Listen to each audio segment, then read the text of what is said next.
주의 은혜로 함께 모여서 말씀 나눕니다. 주여 친히 주의 살과 피로 우리 영에 부어주옵소서. 감사드리며 예수님 이름으로 기도합니다. 아멘. 요한복음 2장 1절부터 12절까지 우리 한 절씩 교독하겠습니다. 요한복음 2장 1절부터 우리 12절까지 우리 한 절씩 교독하겠습니다. 사흘째 되던 날 갈릴리 가나에 혼례가 있어 예수의 어머니도 계시고 예수와 그 제자들도 혼례의 청함을 받았더니 포도주가 떨어진지라 예수의 어머니가 예수에게 이르되 저들에게 포도주가 없다 하니 예수께서 이르시되 여자여 나와 무슨 상관이 있나이까 내 때가 아직 이르지 아니하였나이다. 그의 어머니가 하인들에게 이르되 너희에게 무슨 말씀을 하시는지 그대로 하라 하니라. 거기에 유대인의 정결 유식을 따라 두세 통 들은 돌항아리 6이 놓였는지라. 예수께서 그들에게 이르시되 항아리에 물을 채우라 하신즉 아기까지 채우니 이제는 떠서 연회장에 갖다 주라 하시며 갖다 주었더니 연회장은 물로 된 포도주를 맛보고도 어디서 났는지 알지 못하되 물돈 하인들은 알더라. 연회장이 신랑을 불러 말하되 사람마다 먼저 좋은 포도주를 내고 취한 후에 낮은 것을 내거늘 그대는 지금까지 좋은 포도주를 두었도다 하니라. 예수께서 이 첫 표적을 갈릴리 가나에서 행하여 그의 영광을 나타내시매 제자들이 그를 믿으니라. 그 그 후에 예수께서 어머니와 형제들과 제자들과 함께 가버나움으로 내려가셨으나 거기에 여러 날 계시지는 아니하시니라. 아멘. 예, 우리 너무나 잘 아는 이제 우리 그 가나의 소위 이제 가나의 혼인 잔치죠.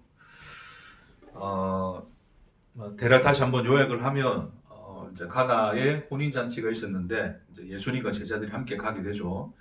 포도주가 떨어지게 되고 예수님이 결국 이제 그 물을 갖다 주려 했더니 이제 그게 또 포도주로 되어서 포도주를 먹고 마셨더라. 이제 그게 첫 표적이다. 이제 그 얘기를 합니다.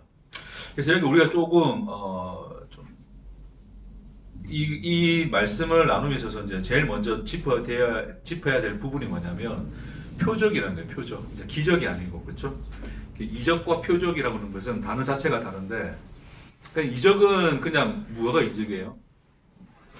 그러니까 소위 이제 인간이 할 수 없는 일, 그러니까 자연적으로 일어날 수 없는 일, 그렇죠? 초자연적인 일, 그런 것들을 행하시는 것들을 이제 우리가 이적, 기적이라 이야기를 하는 건데 여기서는 그러니까 물이 포도주가 됐으니 뭐 당연히 이거는 이적이죠, 그렇죠?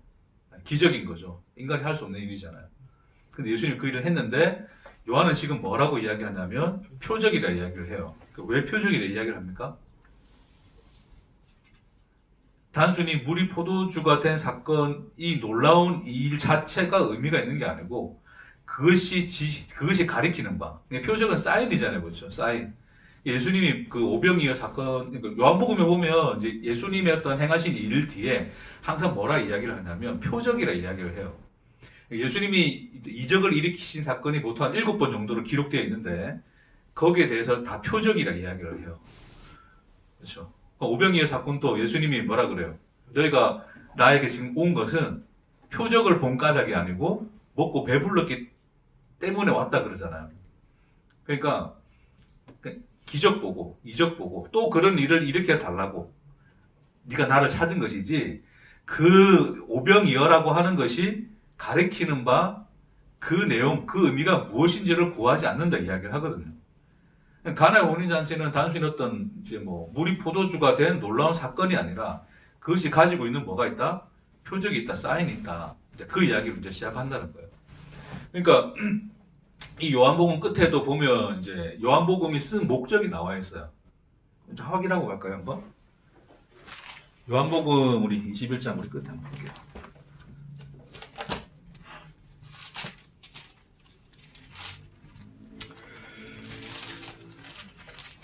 맨 마지막 절에 보겠습니다.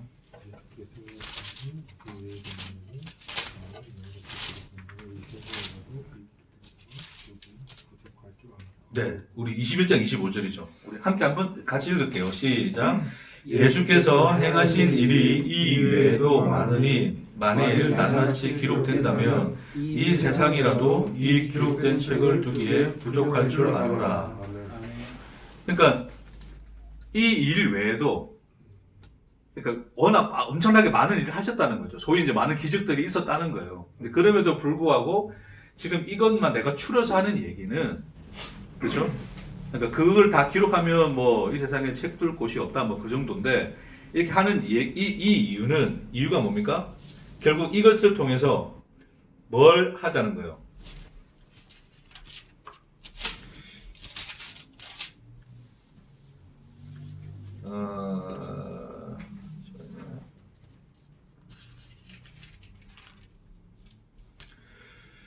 여기 우리 20장 30절에 볼게요. 20장 30절에 30절, 31절 네, 여기 좀 더 구체적으로 기록을 했으니 보겠습니다. 요한복음 20장 30절, 31절 함께 읽을게요.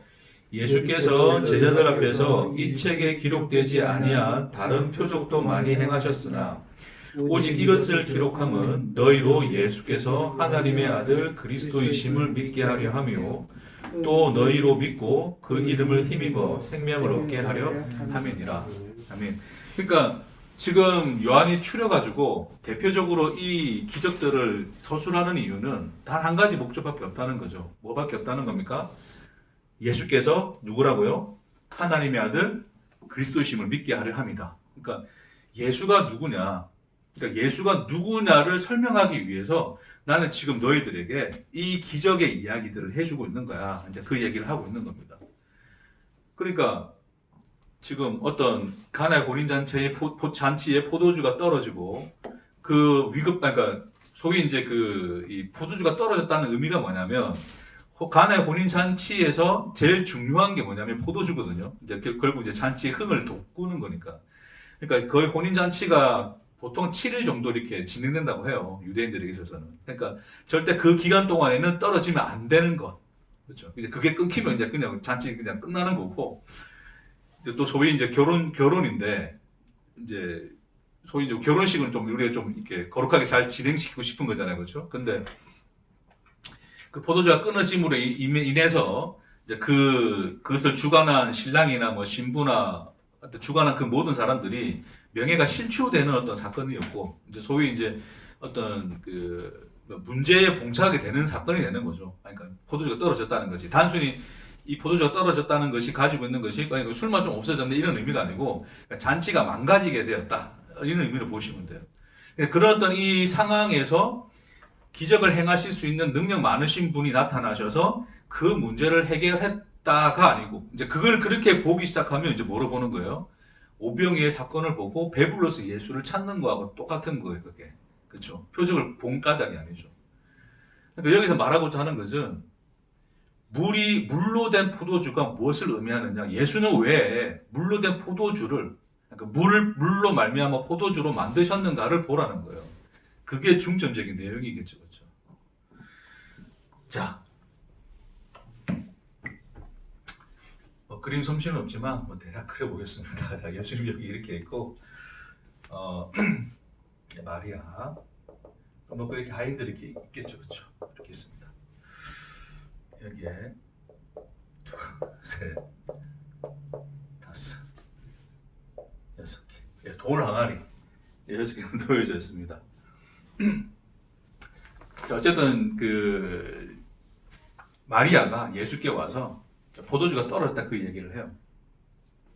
그러니까 이런 걸로 추측해 보건데 마리아는 아마 이제 단순히 초청받은 사람이 아니고 마리아의 아마 친족이나 친인척이 결혼식 하는데 아마 일손으로 갔을 거다. 이제 그래 추측을 해 볼 수 있을 것 같습니다. 그러니까 이제 어떤 그런 음식을 이제 본인이 이제 담당하고 관장하고 있는데 보니까 포도주 없는 거예요. 그럼 이게 좀 이걸 제일 먼저 본 사람일 거 아니에요, 그렇죠? 그러니까 제일 다급하게 누구에 가는 거예요? 예수님께 가는 거죠, 마리아가. 마리아는 왜 예수께 갔을까요? 예수께 왜 포도주가 떨어졌다 이야기를 합니까? 예수님 무술 파시는 분도 아닌데, 유통업자도 아닌데, 왜 포도주가 떨어졌다 이야기를 해요? 그 말인 즉슨 뭡니까? 뭐라도 해봐라는 거죠. 뭐라도 해봐라. 그러니까 우리가 마리아 그러면 그 우리 성경상 기록된 첫 표적이라고 이제 지금 요한이 지금 기록하고 있는데 이제 소위 공생애를 시작하고 난 이후에 예수님이 행하신 표적은 없어요. 마리아도 본 적도 없는데 왜 그런 얘기합니까? 여러 가지 추측을 할 수 있는데 이것도 추측입니다. 그냥 그 우리 외경 같은 데 보면 예수님의 어린 시절에 비범함들이 있어요. 어린 시절인데도 어떤 뭐 기적이 행해지고 나타나는 게 있습니다. 아마 마리아는 그것을 봤을 것이다. 우리가 배경으로 생각할 수 있을 거예요. 그 정도로 이해하시면 됩니다. 마리아가 왜 요구했는가? 이 의도에 대해서는. 그렇죠? 그런 어떤 배경이 깔려있다 생각을 하시면 될 것 같아요. 그러니까 마리아는 또 이제 뭐 수태고지를 받았죠. 하나님의 아들의 일컬음을 받을 것이다. 그것을 마음에 가지고 있었다. 근데 마음을 가지고 있는 상황 속에서 예수가 자라는 거 보니 그 안에서 비범함들이 나타나더라. 뭔가 어떤 하나님의 역사가 드러난 것 같더라. 그러면 마리아로서도 예수에 대한 기대가 있다는 거죠.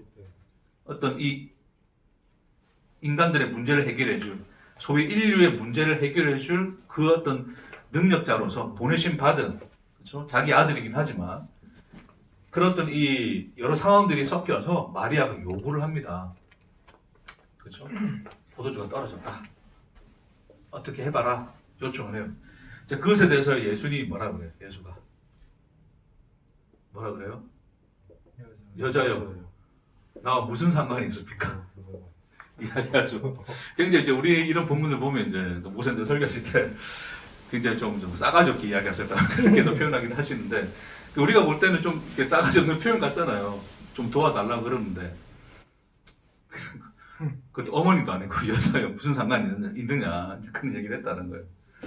자, 여자야라는 표현이 사실은 이제 우리가 볼 때는 그냥 이 여자가 뭐 할 때 그런 의미는 아니고 존칭어라고 해요. 예, 유대 사회에서는 어떤 여성을 높여 부를 때 부르는 말로서의 그 용어를 사용하신 거예요. 그러니까, 하지만 어머니는 아니죠. 여자란 말로 이야기를 합니다. 예. 그래서 나와 무슨 상관이 있습니까? 내 때가 이르지 않았습니다. 라는 말로 이 포도주가 없는 이 문제를 해결해 달라는 요청에 대해서 뭐 한 거예요? 예수가 거절을 해버리시죠. 그렇죠? 거절을 해요.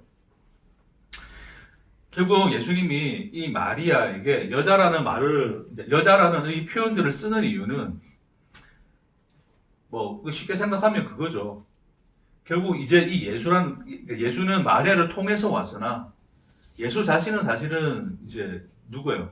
하나님의 아들이시고 또 하나님 그분 자신이시잖아요. 그렇죠?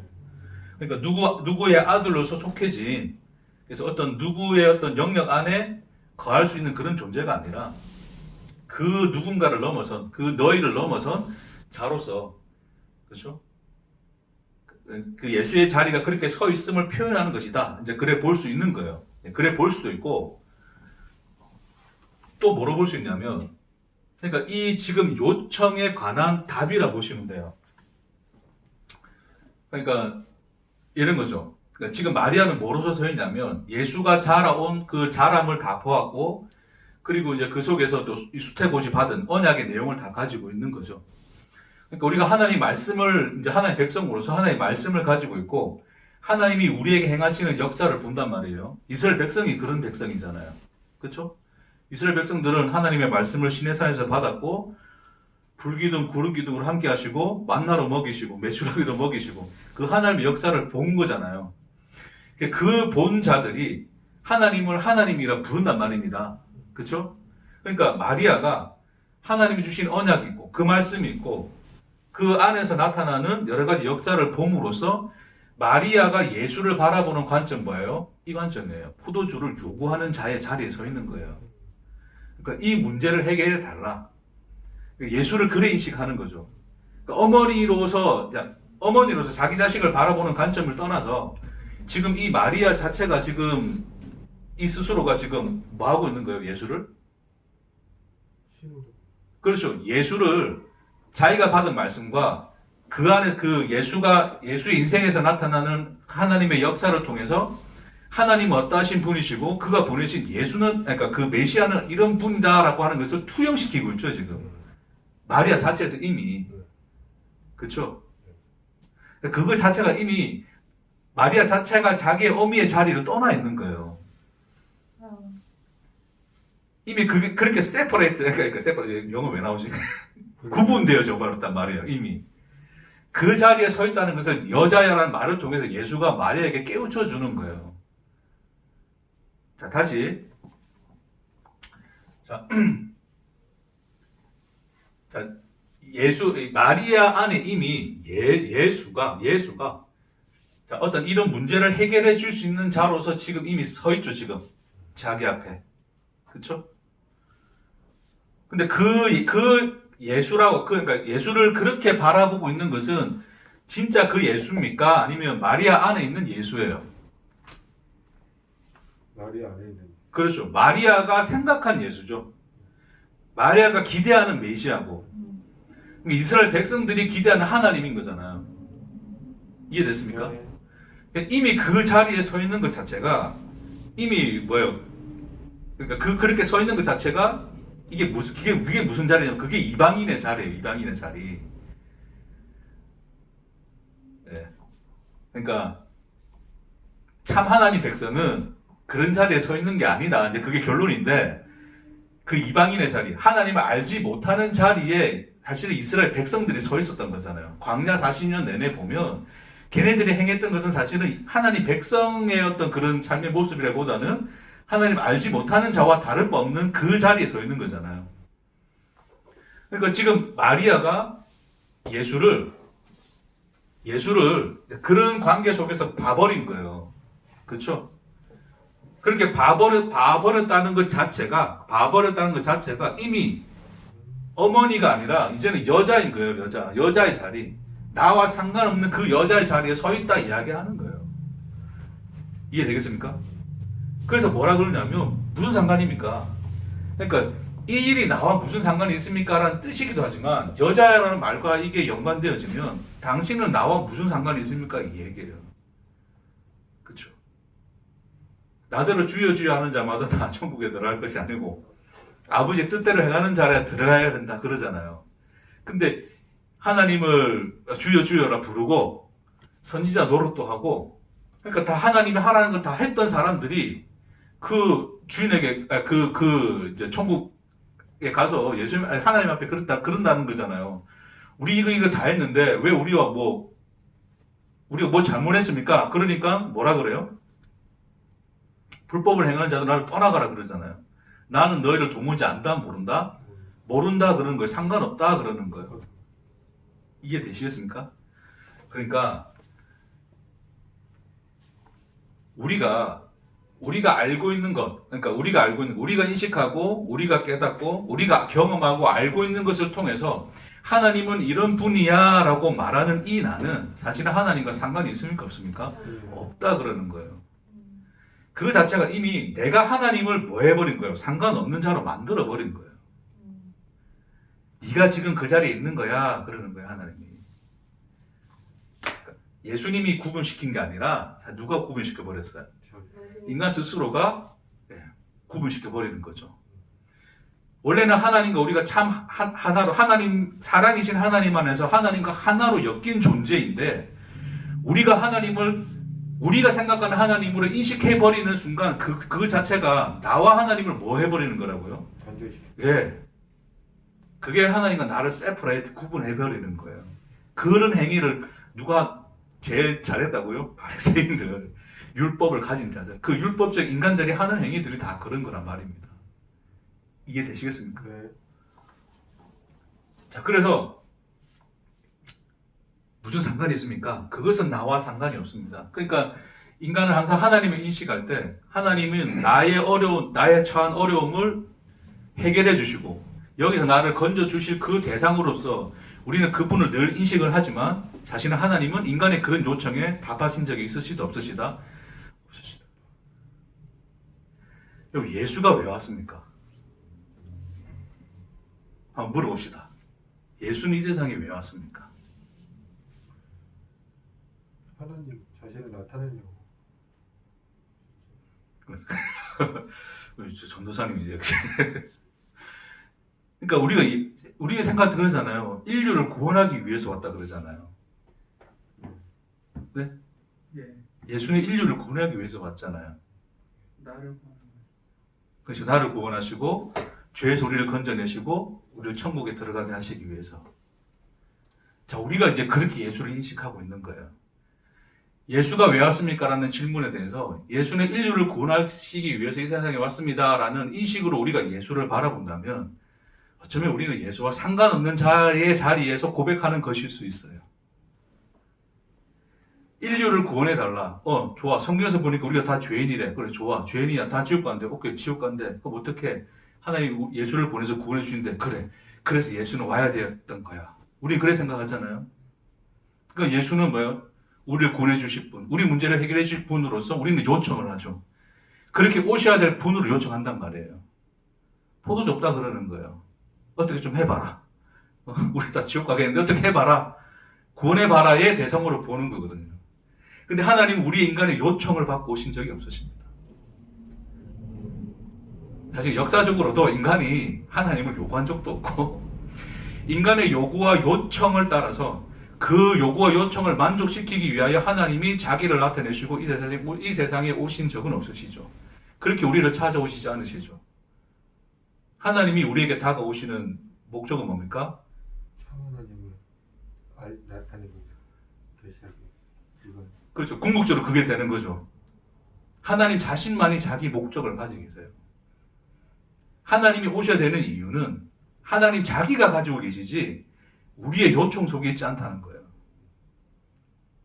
그러니까 우리가 끊임없이 우리가 기도할 때 이제 일반적으로 보통 기도할 때 하나님 이거 뭐 해결해 주세요. 저게 해결해 주세요의 그 기도가 사실 어찌 보면 나와 하나님 자신을 뭐 해버리는 거예요, 지금? 상관없는 자리에 두어버리는 거예요. 인간이 그러는 거예요. 근데 하나님은 그러지 말자라고 찾아오시는 분이 하나님입니다. 이제 우리 그런 거 하지 말자. 나는 나다. 내가 누군지 아느냐를 보여주시고자 늘 찾아오시는 분이 하나님 자신이시고 그렇게 우리 인생을 침범하여 들어오시는 분이 하나님이시다. 그러니까 한편으로 우리는 늘 그렇잖아요. 내 인생에 이렇게 고난이 많고 어려움이 많고 힘듦이 많은데 하나님 도대체 어디 계시냐를 묻는 거죠. 그렇죠? 근데 그 고난과 그 고통의 현장이 하나님 자신일 수 있다는 것을 우리는 놓치는 거죠. 그렇죠? 어쩌면 하나님의 찾아오심이 우리에게는 고난과 고통의 현장일 수 있는데 그 자체가 근데 우리는 이미 구분해놨잖아요. 하나님 그래 오시면 안 돼요. 그렇죠? 내 문제를 해결해주고 나였던 이 상황을 변화시켜 줄 그분으로서 우리는 인식하고 있기 때문에 하나님의 오심에 대해서 우리는 감지하지 못하는 거죠. 그러니까 지금 마리아의 지금 요청은 그 자리에 서 있는 거예요. 예수가 당신 나와 상관없어라고 이야기하는 게 아니라 당신이 나를 이미 구분시켰다. 로 가는 겁니다. 당신이 이미 그 여자의 자리에 서 있군요. 라고 예수가 이야기하는 거죠. 나와 무슨 상관이 있습니까? 그래서 어쨌든 거절을 해요. 거절했는데 이제 마리아는 이제 또 그러죠. 어쩌든지 일단은 이제 믿고 보는 거니까 하인들에게 하시는 말대로 해라. 이제 그렇게 이야기를 해버립니다. 그래서 예수님이 저 이제 6 항아리, 돌 항아리에다 물을 채우라 이야기를 하죠. 우리 보면 또 이제 하인들이 또 믿고 순종해가지고 아구까지 채웠다 또 이야기하는데, 자, 돌 항아리 6개 이야기할게요. 자, 돌 항아리 속에 뭘 채우냐면 뭘 채웁니까? 여기다가 물을 채워줘, 그렇죠? 물을 이렇게 다 채우는 거예요. 근데 지금 예수님이 뭐라 그러냐면 이 상황을 잘 보세요. 그 전에, 그러니까 왜 물을 채워 놓습니까? 돌 항아리가 물을 채우는 돌 항아리가 필요한 이유가 뭐예요? 성경에 있어요, 그렇죠? 오늘 읽었던 말씀에 어디에 있습니까? 6절에 거기에 유대인의 뭘 따라? 정결 예식을 따라 두세 통 드는 돌 항아리 6이 놓였는지라. 그러니까 물이 필요한 이유가 뭐예요? 정결 예식이죠. 그러니까 예수님이 이 정결 예식과도 예식에 관해서 굉장히 많이 이제 비난을 많이 받으셨죠. 그렇죠? 손 안 씻고 이제 떡 먹고 이런 것 때문에. 그러니까 장로들의 유전에 의하면 항상 뭐 해야 돼요? 뭘 먹기 전에는 손을 씻어야 되죠. 이게 뭡니까? 유대인의 정결 예식이에요. 그럼 정결 예식은 어디에서 나왔어요? 율법. 그렇죠. 율법이죠. 그렇죠. 그러니까 돌 항아리 6개는 이제 이 6개 이제 물을 담는데 결국 이 물이 하는 일이 뭐냐면 이게 율법인 거예요. 율법. 그러니까 지금 이미 비었어요. 왜 비었겠어요? 잔치가 거의 뭐 며칠 동안 계속 진행되고 있으니 오는 사람마다 다 손을 씻었겠죠. 거기다. 물은 귀한 겁니다. 사실 여기 이 지역에서는 그렇죠. 물이 뭐 덜 있는 것이 아니기 때문에 그래서 이게 물을 미리 담아놓고 오는 사람마다 손을 씻었겠죠. 열심히 정기 열심히 행했습니다. 잔치 참여했고 물은 어느 정도 비어 있었겠죠. 아니 다 비었거나 어찌됐건. 그래서 예수님이 뭐라 그러냐면 거기다 물을 채우라 그래요. 다시 물을 채워 넣으라 그래요. 그러니까 이걸 이빨 다 채우는 거죠. 9가지 채워가지고 갖다 줍니다. 갖다 줬더니 그것을 마셨더니 그게 뭐예요? 네, 뭐 가는 동안 포도주를 변했는지 먹는 동안 포도주를 변했는지 모르겠으나 또 어떤 뭐 목사님들은 이미 너무 많이 취해가지고 사람들이 물 마시고 술 마신 줄 알고 그런데 그것은 아닌 것 같고 포도주가 되긴 됐겠죠. 그렇죠? 왜냐하면 성경에서도 분명히 이야기해요. 물로 된 포도주라 그래요. 물로 된 포도주를 맛보고 그럽니다. 그러니까 그것을 맛보고 야 이거 왜 이 귀한 것을 이제 내야 모르냐. 잔치 때마다 좋은 거 먼저 내고 안 좋은 거 뒤에 내지 않느냐. 이제 그런 얘기를 하죠. 자 이제 봅시다. 결국 이 물이 상징하는 것은 율법인 거예요. 이 항아리에다가 율법을 막 채워넣은 거죠. 그렇죠? 그리고 그것을 행해야 되는 거죠. 그러니까 인간들은 이제 이 물을 가지고 뭐 하는 행위를 하는 거예요? 씻음의 행위를 하는 거죠. 그렇죠? 물을 가지고 열심히 씻는 거예요. 근데 예수님은 여기다 뭘 채웠어요? 물을 채워놓고 그걸 뭐라 그럽니까? 마시라 그러죠. 그러니까 인간들은 물을 뭐로 인식한다고요? 깨끗하게. 씻음의 도구로 생각하죠. 그러니까 인간들이 하나님께서 율법을 주셨더니 인간들은 그 율법 가지고 뭐 합니까? 씻어요. 그렇죠. 제가 지난 시간에 그 음성 파일로 보내서 들으셨겠지만 인간의 간교함이란 게 뭡니까? 간교함이란 게 야곱이 털을 가지고 에서로 분장하는 것처럼 자신의 존재를 가려버리는 것처럼 그래서 에서라는 존재로 만드는 것처럼 그렇게 그 털옷을 입는 행위 자체가 뭐예요? 그게 간교함이죠. 그렇죠? 결국 자신의 어떤 이 존재성이 드러나는 것 그러니까 나의 이 나됨이 어떠한가가 드러나는 것을 제일 두려워한댔잖아요. 그래서 가리는 행위 자체가 그게 간교함이거든요. 하나님 율법을 주셨어요. 율법 줬더니 뭡니까? 이게 인간이 더럽다는 게 보이네? 근데 그 율법을 어떻게 해요? 율법을 지켜버리죠. 그렇게 함으로써 뭐 해버립니까? 자신의 더러움을 가려버리죠. 그걸 씻는 행위로 나타내는 거예요. 나는 씻었어. 정결하게 만들었어. 때 묻어 있는 나가 난데 그걸 씻었다라는 것으로 나의 존재성을 바꿔버리죠. 그렇죠? 나의 실체를 바꿔버리잖아요. 나는 이제 씻었으니까 깨끗해가 되어버리는 거죠. 우리가 예수 믿었어. 예수의 보혈의 피로 뭐 한다 그래요? 씻는다 그러잖아요. 제가 옛날에도 말했지만 그 씻음의 그 행위가 인간의 그 씻음에 대한 인식 자체가 그 근원적 인식은 자신의 존재성 때문인 거죠. 그래서 씻음으로써 나는 깨끗한 자가 되어버리니 결국 그 씻음 행위 예수의 보혈로 나를 씻음으로 말미암아 나라는 존재 자체를 바꿔버리죠. 그렇죠? 그게 인간의 씻음 행위거든요. 그러니까 이 정결 예식을 통해서 물로 손을 씻었다, 나의 존재를 바꿔버리는 거예요. 율법을 지킴으로써 나는 의로운 자로 바꿔버리는 행위. 그런 인간들의 율법적 행위가 뭐로 드러난다고요? 씻음 행위로 드러난다고요. 그래서 인간들은 그래서 돌 항아리에다가 뭐 하는 겁니까? 물을 채워놓고 열심히 씻는 거예요. 그 물들은 이미 소진되어 버렸죠. 그렇죠? 근데 이렇게 해서 예수가 뭐라는 거예요? 다시 채우라 그래요. 다시 채우라 그래요. 그러니까 그 이전의 물들은 인간들이 열심히 일해서 자기 열심으로 길어서 거기다 갖다 부어 놓은 거예요. 그게 인간이 인식하는 율법인 거고 예수는 지금 뭐래요? 새로운 물을 지금 다시 채우라는 거죠. 새로운 물을. 이건 예수가 채우라는 물이에요. 그러니까 그 이전의 물은 인간이 인식하는 율법이라면 지금 채우는 물은 뭡니까? 하나님이 주시는 참 율법인 거예요. 율법 다시 채워봐. 그런 거죠. 됐습니까? 네. 율법을 새로 채워가지고 자 거기서 이제 뭐 이렇게 마술처럼 이렇게 짠짠짠 해가지고 뭐 붉게 변한 게 아니라 갖다 그냥 줄어는 거예요. 보고 바라는 거예요. 자, 예수가 참 율법을 잘 들으세요. 그러니까 뭐 어느 시점에서 변했는지는 모르겠습니다. 뭐 그런 거는 묻지 마세요. 저도 모르니까. 근데 채운 상태에서 이제 이거 마셔봐 그러는 거예요. 먹어봐 그러는 거예요. 이 사람들은 물론 모르고 먹긴 먹겠죠, 그렇죠? 원래 돌 항아리에 든 것은 손 씻는 건데 저걸 먹으라고? 그런 건 아니겠죠. 그냥 뭐 터다 주니까 먹는 건데, 근데 그 일련의 과정이 다 설명이 되어 있단 말입니다. 궁극적으로 그들이 먹는 물은 뭐예요?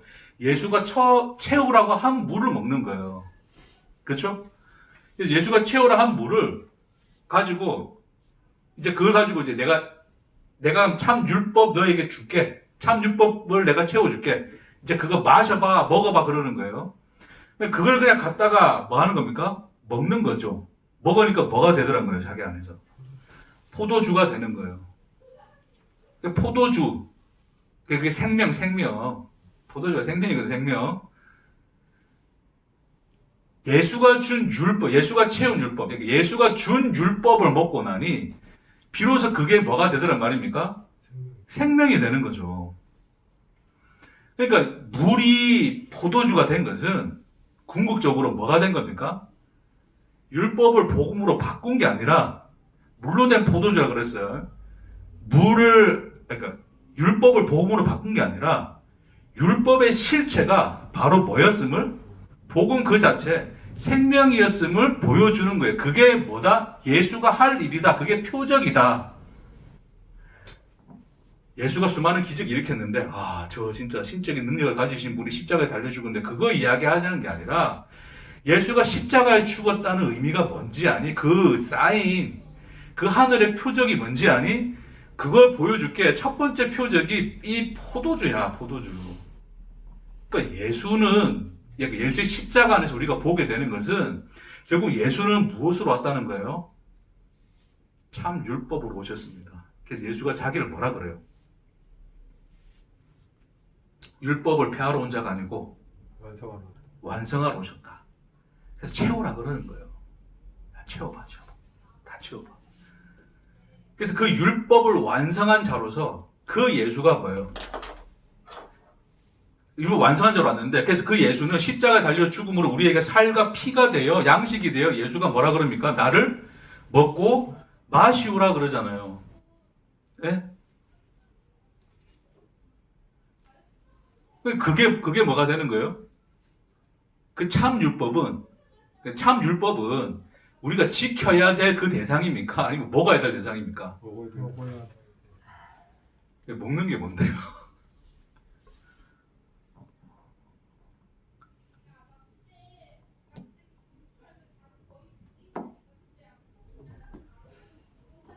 먹는 게 먹는 거지 뭐.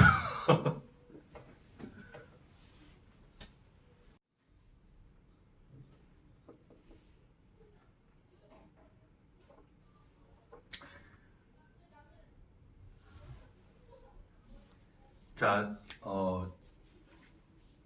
그러니까 우리가 율법과 복음이라고 하는 것을 이해할 때, 율법과 복음이라는 것을 우리는 또 뭐 해버립니까? 나누죠. 네. 그렇죠. 율법과 복음을 나눠버리죠. 그걸 나눠버리는 행위 자체가 뭐 하는 행위가 똑같은 거예요? 옳고 그르는 거예요. 그러니까 자, 율법은 누가 주신 거예요? 하나님. 그 복음은 누가 주신 거예요? 하나님. 그럼 율법은 옳습니까?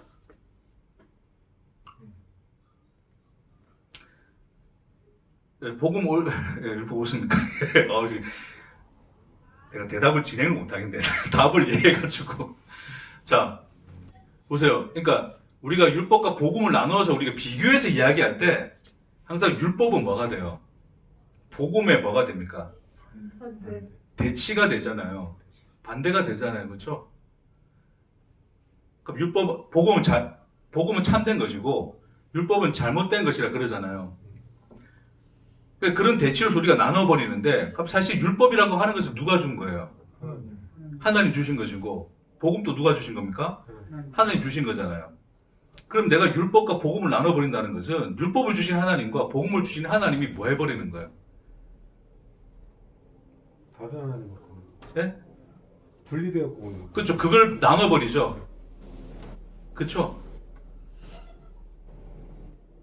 그러니까 그게 합당한 겁니까? 모순입니까? 무슨 그 자체가 모순이잖아요. 근데 그런 모순적 행위를 인간들은 끊임없이 뭐 하고 있어요? 행하고 있죠. 우리 안에서도. 율법과 복음을 나눠버림으로써. 근데 그 율법과 복음이라고 하는 것이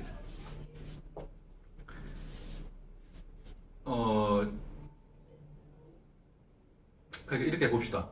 그럼 이런 질문을 해볼게요. 그럼 율법과 복음을 나눈다 했을 때 율법은 뭡니까? 율법.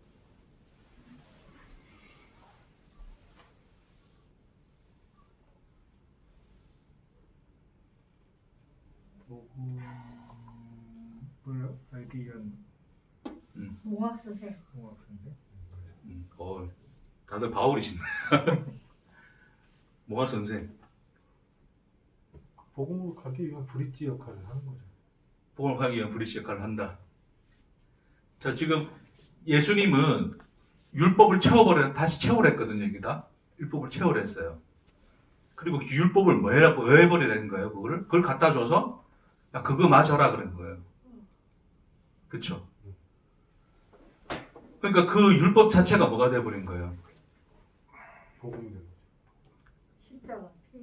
예, 뭐 아무거나 얘기합시다. 그러니까 예수님 지금 뭘 말하고 있는 거냐면, 복음과 구별된 율법을 이야기하는 게 아니라, 그러니까 지금 예수는 지금 물 채우라 했어요. 그래서 그 물을 그냥 마시라 그랬어요. 그 물을 마셨더니 그게 뭐가 되는 거예요? 포도주가 된 거죠. 자, 물이 포도주가 되는 과정에서 이것은 동질성을 잃어버리는 겁니까? 하나의 연속성을 가지는 겁니까? 연속성. 연속성을 가지는 거죠. 뭔가 여기다 갖다 놓고 뭔가 이걸 해가지고 완전히 그냥 변해버려가지고 화학적 변화가 일어났다면 이거는 물질 어떤 이 연속성이 이어지지 않지만 물을 그냥 갖다 마시라는 거예요. 그러니까 물이 포도주가 된 상태에서 갖다가 마시게 한 게 아니라 물을 9가지 채우라 하고 갖다 준 거거든요. 그냥 그걸 마시라 그랬어요. 포도주를 마시라 그랬습니까? 물을 마시라 그랬습니까? 물을 마시라 그런 거예요. 마셨더니 그게 뭐 하는 거예요? 사람들에게 포도주로 인식되는 거죠. 포도주가 되어버린 거죠. 생명이 되는 거란 말입니다. 영속성을 가지고 있죠. 그러니까 율법이 곧 뭐가 되는 거예요? 복음인 거죠. 그렇죠? 그러니까 율법과 복음은 구분되어집니까? 안 되어집니까? 안 되어져. 그렇죠. 율법과 복음은 구분되어지는 게 아니에요. 율법 자체가 뭐예요? 복음이에요. 근데 그것을 지키니까 뭐가 되는 겁니까? 복음이 안 되는 거죠. 그렇죠. 그래서 지키니까 이 인간은 율법을 씻음의 행위로 그러니까 정결 예식을 행하는 그 씻음의, 그러니까 우리가 행해야 될 것, 행함의 의미로 그것을 보는 거란 말입니다. 그렇죠? 그러니까 물이 항상 어떻게 돼요? 고갈되어 버리죠. 남아있지 않죠. 그걸 뭐로 표현하냐면 포도주가 떨어졌다고 표현하는 거예요. 끊임없이 우리가 하나님의 말씀 지킨다 그러지만 그것을 지키고 행하는 그 열심의 행위가 결국 뭐 하는 거예요, 결국? 그것이. 고갈. 그렇죠. 그 인간 자신을 고갈시키는 행위란 말입니다. 네? 근데 그것을 예수님이 뭐로 바꾸신 거예요? 행해야 될 걸 뭐로 바꾸셨단 말입니까? 먹어야 될 걸로 바꾸신 게 아니라 먹어야 될 걸로 뭐 하신 거예요? 가르쳐 주신 거예요. 먹어야 될 걸로 보여주신 거예요. 그래서 그것을 맛봐라 그런 거예요. 그걸 먹었더니 포도주, 생명으로 보여지기 시작한 거죠. 됐습니까? 근데 여전히 그 율법을 우리가 우리 씻는 씻음의 도구, 나의 존재성을 채우기 위한 도구로 보는 이상 그 사람에게 있어서는 뭐가 되는 거예요, 그게? 율법이 되는 거죠. 그래서 우리가 소위 율법적 인간이라고 하는 것은 그 율법을 뭐로 보는 자들이죠? 율법으로. 행함의 대상으로 보는 자가 율법적 인간인 거죠. 이해되세요? 네. 그러니까 율법과 복음은 사실은 하나인데 그걸 보여주신 자리가 어디다? 십자가다. 그것의 첫 표적으로서 지금 뭘 보여주신 것이다? 물로 된 포도주를 보여주신 것이다. 그러니까 율법과 복음이 하나다. 율법 안에 이미 뭐가 들어있다? 하나님의 사랑하심이 있다. 율법 안에 예수가 있고 하나님의 영광이 있고 하나님의 자기 계시가 있다는 것을 예수가 보여준 사건이 뭐였다? 물로 된 포도주. 그것이 궁극적으로 드러난 실체의 자리가 어디다? 십자가다라고 이야기를 하는 거예요. 근데 인간이 여전히 그 율법을 뭐의 대상으로 보더라? 씻음의 행위. 그 행함의 대상으로 보더라. 그렇게 됨으로써 인간은 뭐가 되어버린 거예요? 율법적 인간이 되어버리는 거죠. 그렇죠? 그러니까 그 행위 자체가 율법과 복음이라는 것이 나눠지는 게 아닙니다. 누가 나눠지는 거예요? 하나님과 인간 자기 자신이 구별되어 버리는 거예요. 자기가 스스로 그 행위를 해버리는 것이 율법적 인간이 되었다. 그런 얘기를 하는 거예요. 그러니까 율법과 복음은 하나인데 그걸 다르게 보는 그 자리가 인간이 이미 그것을 하나로 만드신 하나님과 자기 자신을 뭐 해버리신 자리예요? 뭐 해버린 자리예요? 구별해버리는 자리로 가는 거란 말입니다. 네?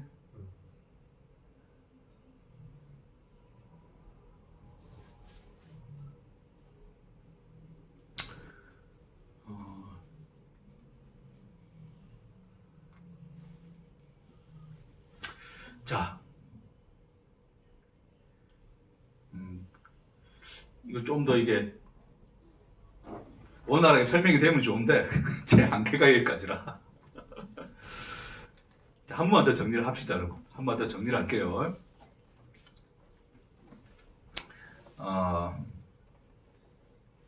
자, 끊임없이 우리가 행하고 있는 행위가 뭐냐면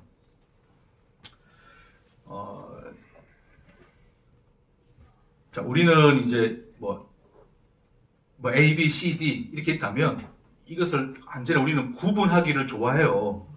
물론 뭔가를 비교하기 위해서 구분점이 필요하죠, 그렇죠? 근데 구분하기를 좋아하는데 그런 구분함을 이제 좋아하는 속성 속에 인간들은 기본적으로 뭐가 깔려 있는 거예요? 너와 나의 다름을 항상 구분하고자 하는 그 존재성의 욕구가 깔려 있는 거예요. 예? 자, 참이 있고 뭐 거짓이 있단 말입니다. 그렇죠? 참과 거짓을 내가 구분함으로써 나는 어디에 속하고자 하죠? 참에 속하고자 하죠. 그럼 참에 내가 속해버림으로 말미암아서 나는 거짓과 뭐가 되는 거예요? 구분되는 거죠. 그렇죠? 그러면 나는 참인 인간, 참된 존재로서의 나의 존재성을 가질 수 있는 거죠. 그래서 항상 구별의 욕구는 항상 뭐예요? 존재성의 욕구와 맞닿아 있다는 것을 항상 기억하셔야 돼요. 진리다 비진리다라고 우리는 또 이야기를 많이 해요. 그렇죠? 이제 또 진리 비진리로 왔습니다. 자, 진리다 비진리다라고 이야기함으로써 우리는 뭐예요? 나는 진리를 선택하고 진리를 깨닫고 진리 안에 있고자 하죠. 그럼 진리 안에 있음으로 말미암아 나는 뭐가 돼요? 비진리인 그들과 다른 나가 돼버리죠. 표면상 볼 때는 진리와 비진리를 나눈 것 같으나 궁극적으로는 누구와 누구를 나누는 거예요? 나와 너를 나눠버리는 거예요. 나와 너의 다름을 나눠버리는 거예요. 우리가 끊임없이. 그래서 끊임없이 뭐예요? 나는 나의 자리에 있고 너의 자리로 가지 않을래. 나는 늘 의인의 자리에 있고 죄인 되지 않을래의 고군분투의 삶을 살아가는 게 인간이에요. 그래서 끊임없이 필요한 게 뭐예요? 무슨 일? 손 씻는 일. 정결 예식을 위하여 늘 그렇게 그 말씀을 그래 보는 거, 하나님이라는 그분을 그래 보는 거예요. 나는 하나님의 자녀, 저 인간들은 지옥의 땔감, 뭐 이래 보잖아요, 우리가. 예수님이 말씀하신 양과 염소는 다른 의미입니다. 다음에 우리 좀 더 그는 더 구체적으로 이야기 나눌 것이고, 우리는 그래 보고 싶은 거예요. 그러니까 하나님 백성 아닌 자, 지우겠다니까 그렇게 나누는 그 구분의 행위는 궁극적으로 뭘 나누고자 하는 거예요? 나와 너의 다름을 나누어서 나의 존재성을 챙기고자 하는 인간의 존재성의 욕구인 거예요. 네?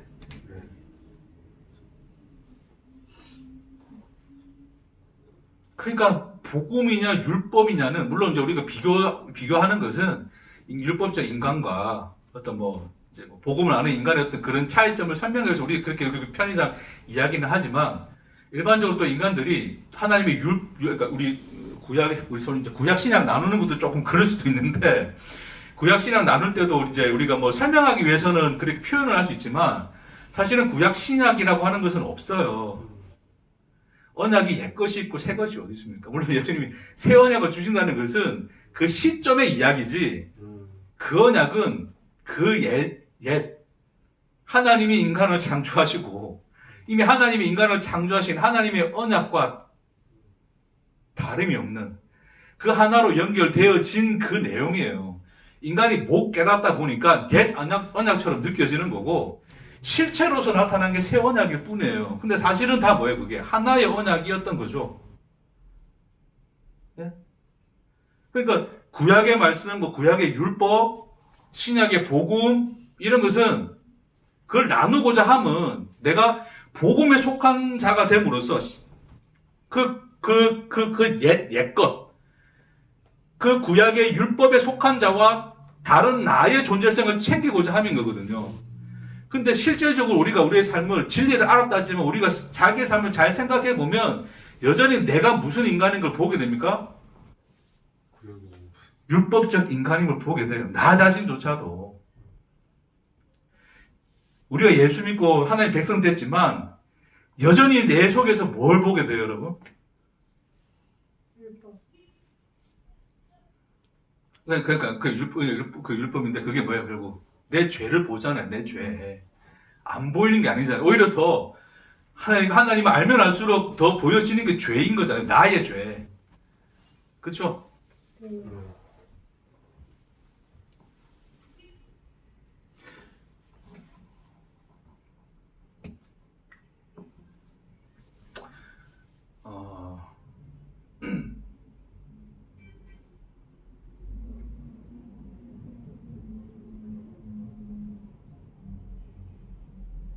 그냥 쉽게 정리를 하면 하나님의 지금 예수님이 이제 여기다가 다시 채우라 그러신 것은 자 우리가 그 이전에 채워진 물들은 인간의 씻음을 위해서 인간 편에서 채운 거죠. 채운 물. 그러니까 인간 편에서 본 율법 혹은 인간 편에서 본 복음일 수 있어요. 근데 예수님이 다시 채우라 그래요. 예수님이 채우라 한 그것은 그게 뭡니까?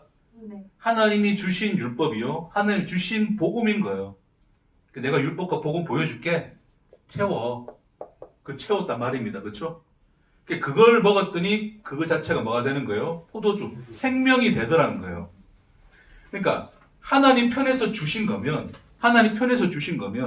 그것이 무엇이든 우리에게 뭐가 될 수 있다는 겁니까? 생명이 되더라를 이야기하는 거죠. 그게 율법이었던, 그게 복음이라는 이름으로 왔던 그 자체가 하나님이 주신 것으로 우리가 먹기 시작하면 그것이 우리에게 뭐가 됩니까? 생명이 되는 것이다. 네?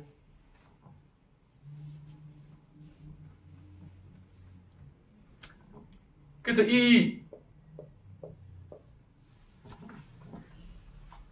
그러니까 이 6개가 의미하는 게, 지금 돌 항아리가 7개가 있는 것도 아니고 몇 개가 있어요? 6개. 6개가 있어요, 6개. 그쵸? 이렇게 해석 안 할 수도 있어요. 괜찮아, 상관없어요. 이렇게 해석 안 할 수도 있는데, 저는 이렇게 말씀을 한번 보겠습니다. 자, 제가 이 말씀을 보면서 느끼는 건 뭐냐면, 돌 항아리 6개를 가지고 지금 예수님이 율법 이야기하고 계시는 거예요. 그럼 이 6개가 의미하는 건 뭡니까? 웬만하면 완전수 7이 있으면 좋은데, 그쵸? 완전히 7이 있어가지고, 뭔가 완전하게 이걸 어떤 이 표적으로 보여주시면 좋은데, 왜 6개밖에 없을까를 생각할 수 있겠죠. 왜 하필 6개였을까? 산 숫자 맞추다 보니까 그랬나? 7개 놔둘 수도 있고, 뭐 10개 놔둘 수도 있는 문제인데, 요한은 또 그 개수를 적어놨죠. 굳이 뭐 여러 개의 돌 항아리들이 있더라라고 이야기해버리면 괜찮은데, 뭐가 된 거예요? 6개다 하고 이야기 굳이 해요. 굳이 합니다. 이유가 뭘까요, 여러분? 6일째 사랑을 만나. 이거 진짜, 예. 뭐, 여러 가지 의미로 볼 수 있겠으나, 자, 이, 각각의 날들이 의미하는 게 뭐냐면, 날들이 아니고 이제, 각각이 돌 항아리인 거죠, 그렇죠? 돌 항아리. 하나님께서 창조를 며칠 동안 하십니까? 6일. 6일 동안 하시죠. 그렇죠? 창조하시는 하나님이 6일이죠. 그러니까 그 6일 동안에 하나님이 이제 인간을 창조하시고 6일째에 인간을 창조하시고 모두 창조의 시간을 다 맞춰버리시는 거예요. 그렇죠? 자, 그리고 난 뒤에 나중에 뭐가 옵니까? 안식. 안식일이 오죠. 그렇죠? 7일째 되는 날 안식일이 이렇게 온단 말입니다. 됐죠? 그럼 항아리가 7개 쓰면 좋은데 지금 6개를 표현해 놓은 거예요. 이걸 뭘 상징하는 거겠습니까, 여러분? 우리 성경에 보면, 창세기에 보면 6일 동안 일하고 7일 때 쉬어라 그러잖아요. 끊임없이 이 6개의 물 항아리를 채워온 뭐의 역사를 보여주는 거예요? 인간의 역사를 보여주는 거죠. 열심히 일한 인간. 거기다 율법을 채워서 그 율법을 물로 씻어서 율법의 행위를 통하여 열심히 자기의 존재성을 위해서 일하여 온 인간들의 역사적 시간을 보여주는 거예요. 근데 그 시간 속에서 이미 생명은 다 소진되어 버렸죠. 그게 뭐로 표현되었더라? 포도주가 동났더라. 거기다 예수가 뭐 하시는 거예요? 그 6항아리를 채우시죠. 6일을 일하시죠, 예수가. 그 물을 채우신 이는 예수잖아요. 하나님 편에서 채우시는 물인 거예요. 하나님이 일하여 완성하신 그 날이 뭐예요? 6일이잖아요. 그쵸? 그래서 하나님이 일하여 채우신 그 물, 그걸 끊임없이 율법으로 던져주셨거든요. 하나님이 일하시면 율법으로 나타났어요. 소위 이제 구약의 역사 속에서 율법으로 열심히 하나님이 일하시는 거란 말입니다. 끊임없이 이스라엘에 대하여. 됐습니까? 그것을 채운 역사가 결국 그것의 실체가 예수로 드러나는 것인데, 예수가 와서 하시는 말이 뭐냐면 아버지께서 이제까지 일하시니 6일째까지 일하시니 뭐 하신다 그래요? 나도 일한다 그러시죠. 나도 일한다. 그것이 바로 그 6일 창조의 시간 동안 홀로 일하시는 하나님의 일하심에 대해서 보여주는 거예요. 그게 됐습니까? 예. 예. 그래서 그렇게 채워버리신 것이 이 6개의 항아리가 의미하는 것이고, 그럼 예수는 뭡니까? 네? 예수가 7번째 항아리죠, 항아리. 네? 그 속에 안식을 담고 오시니, 그러니까 너희가 열심히 일해서 안식일이 오는 게 아니라 내가 일하여서, 내가 그 율법을 완성해서, 내가 준 그 율법을, 자, 하나님이 율법을 주셨는데 그 율법을 결국 행하신 이는 누구였다고요? 하나님 자신께서 항상 하나님께서 하신 율법은 다 누가 성취하셨어요? 하나님이 성취하셨잖아요. 하나님이 일하여 온 그 6일의 역사, 그것의 결론으로 누가 오신 거예요? 예수. 뭘 가지고? 그 속에 안식 가지고. 그러니까 우리에게는 뭘 주시고자 하시는 거예요? 이 6개의 물 항아리를 주는 게 아니고 보이지 않는 그 항아리, 7번째 항아리 누구? 예수. 그 속에 담아내신 뭐요? 안식을 주고자 하는 거죠. 그거 하러 내가 왔다 그러는 거예요.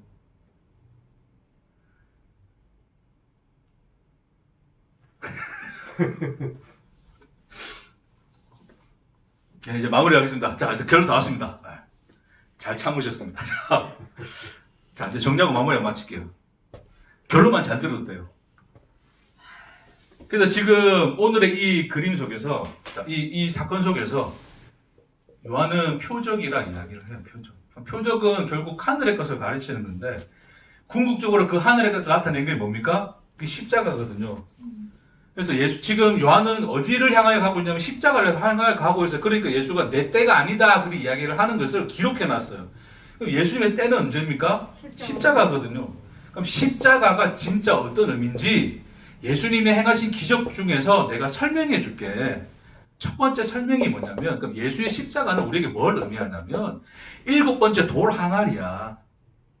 그 속에 안식을 담아오신, 그 안식에 물을 담아오신 그 생명수. 그래서 이 돌 항아리는 형체가 있어요, 없어요? 없어요. 인간에 의해서 포착되어지는 그 형상이 아니란 말입니다. 이 돌 항아리들은 그냥 다 형상을 가지고 있는 거잖아요, 그렇죠? 근데 예수는 이 7대 항아리가 생략됐는데, 그 생략된 게 아니라 어디에 있어요? 여기 있다고요. 이게 돌 항아리라고요.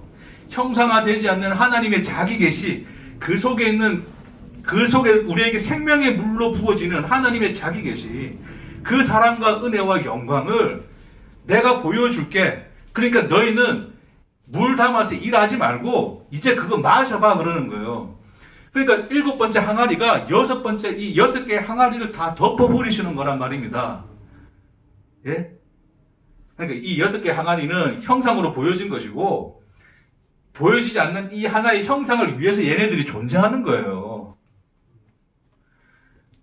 율법의 형상으로 보여진 것들은 보여지지 아니하시는 하나님의 그 참 자기 계시, 그 형상을, 그 속에 있는 그 생명을 우리에게 나타내시기 위해서 보여주신 것 뿐이라고요. 이해되시겠습니까? 네.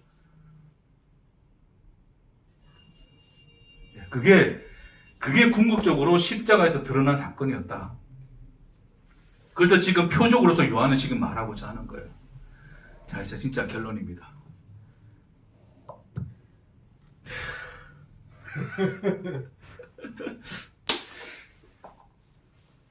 우리의 인생은 어떻습니까, 여러분?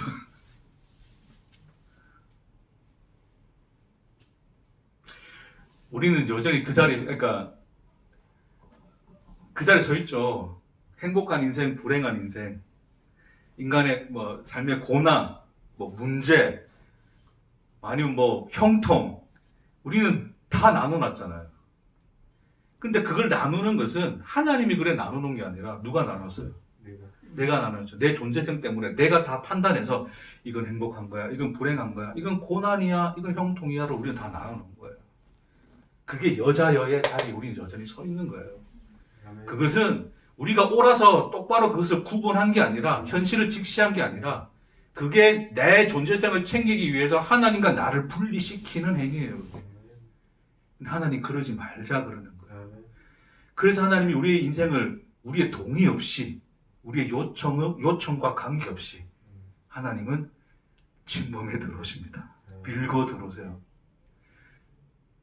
그래서 그것이 우리가 아직 여전히 내 주인의 자리에서 내가 느끼기에는 이게 고난이고, 이게 고통이고, 이건 행복이고, 이건 형통인 것 같은데, 하나님 보시기에는 똑같습니다. 그게 율법이고 복음입니다. 다 동일한 것입니다. 그렇게 하나님 우리에게 다가오시는 것은 너와 나를 나누지 말자는 것입니다. 네가 고난받을 때 내가 어떠냐?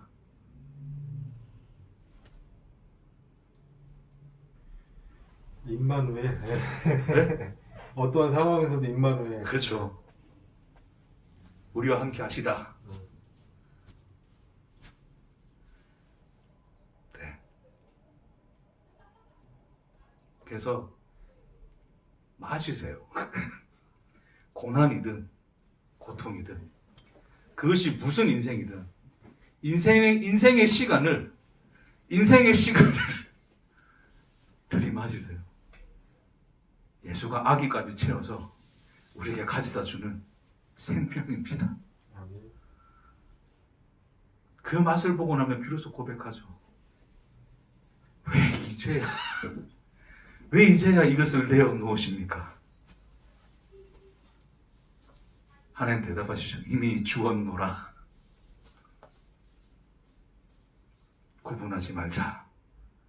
나는 너와 하나이니라. 내 언약 안에서 나로 삼아 우리는 하나로 존재하느니라. 아멘. 아멘. 기도하십시다.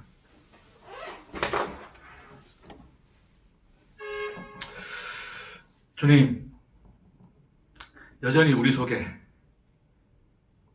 모든 것을 구분하여 옳고 그름과 잘됨과 안됨과 행복과 불행을 우리는 여전히 인식하나이다.